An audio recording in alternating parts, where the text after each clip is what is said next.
మధ్యకాలంలో కుటుంబ ఆస్తుల విషయంలో చాలా వివాదాలు తలెత్తుతున్నాయి. ఆస్తులపై హక్కులు, వాటాల పంపకాలలో అన్నదమ్ములు, అక్క చెల్లెలు, తండ్రి కూతుర్లకు తగాదాలు వస్తున్నాయి. దీంతో చాలా మంది న్యాయస్థానాలను ఆశ్రయిస్తున్నారు. అయితే తల్లిదండ్రుల ఆస్తుల్లో కుమార్తెల హక్కుల గురించి సుప్రీంకోర్టు కీలక తీర్పు వెలువరించింది. ప్రధానంగా తండ్రి ఆస్తిలో కూతురికి మిగతా వారితో సమానంగా హక్కులు ఉన్నప్పటికీ కొన్ని సందర్భాలలో సదరు హక్కులు లభించవని సుప్రీంకోర్టు తేల్చి చెప్పింది. మొత్తం 7 సందర్భాల్లో తండ్రి ఆస్తులపై కూతురికి హక్కులు ఉండవని కోర్టు స్పష్టం చేసింది.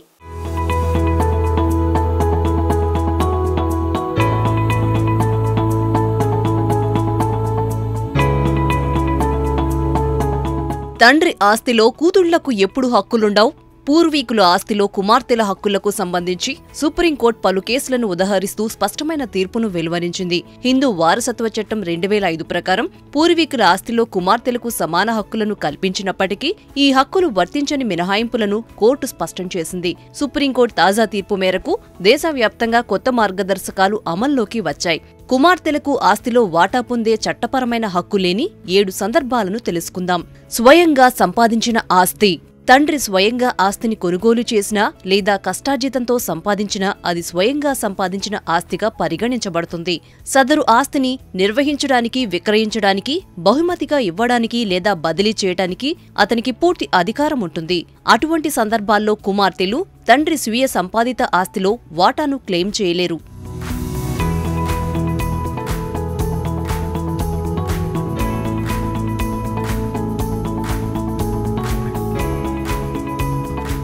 వీలునామా లేకుండా తండ్రి మరణిస్తే.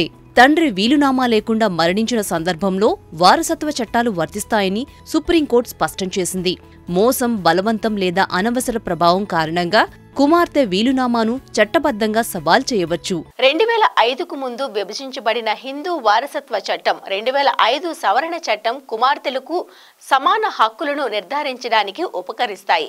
అయితే ఈ చట్టం భూతకాలం నుంచి అమల్లోకి రాదు. అంటే 2005కు ముందు ఆస్తిని విభజించినట్లయితే కుమార్తెలు ఇప్పుడు వాటాను క్లెయిమ్ చేయడానికి అవకాశం ఉంటుందని కోర్టు స్పష్టం చేసింది. ఈ నియమం పాత కుటుంబ సెటిల్మెంట్ లేదా నమోదిత విభజనలను మళ్లీ సవాలు చేయకుండా నిలువరిస్తుంది.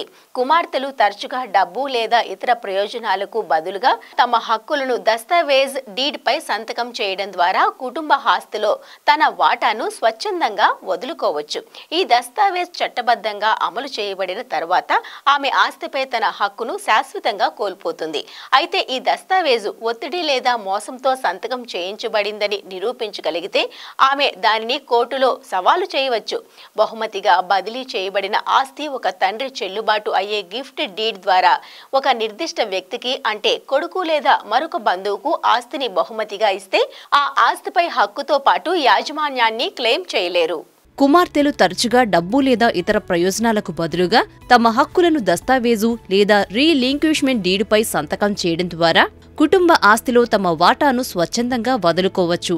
ఈ దస్తావేజ్ చట్టబద్ధంగా అమలు చేయబడిన తర్వాత ఆమె ఆస్తిపై తన హక్కును శాశ్వతంగా కోల్పోతుంది.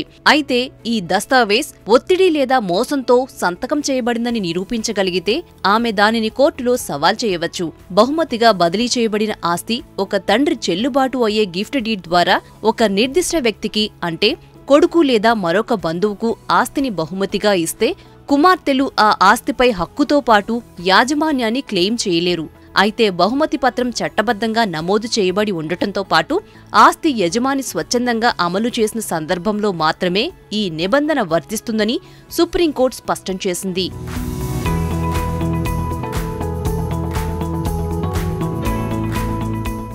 ట్రస్టులు లేదా ఇతర చట్టపరమైన సంస్థలకు బదిలీ చేయబడిన ఆస్తి అనేక సందర్భాల్లో కుటుంబాలు ట్రస్టులను స్థాపించడం లేదా ఆర్థిక లేదా దాతృత్వ ప్రయోజనాల కోసం ఆస్తిని ఇతర చట్టపరమైన సంస్థలకు బదిలీ చేయడం జరుగుతుంది. ఆస్తిని ట్రస్ట్ కింద ఉంచిన తర్వాత లేదా చట్టబద్ధంగా బదిలీ చేసిన తర్వాత కుమార్తెలు దానిని వారసత్వంగా క్లెయిమ్ చేయలేరు. ట్రస్ట్ లేదా బదిలీ ఒప్పందం ఆస్తి ఎలా మరియు ఎవరికి బదిలీ అవుతుందో నిర్ణయిస్తుంది.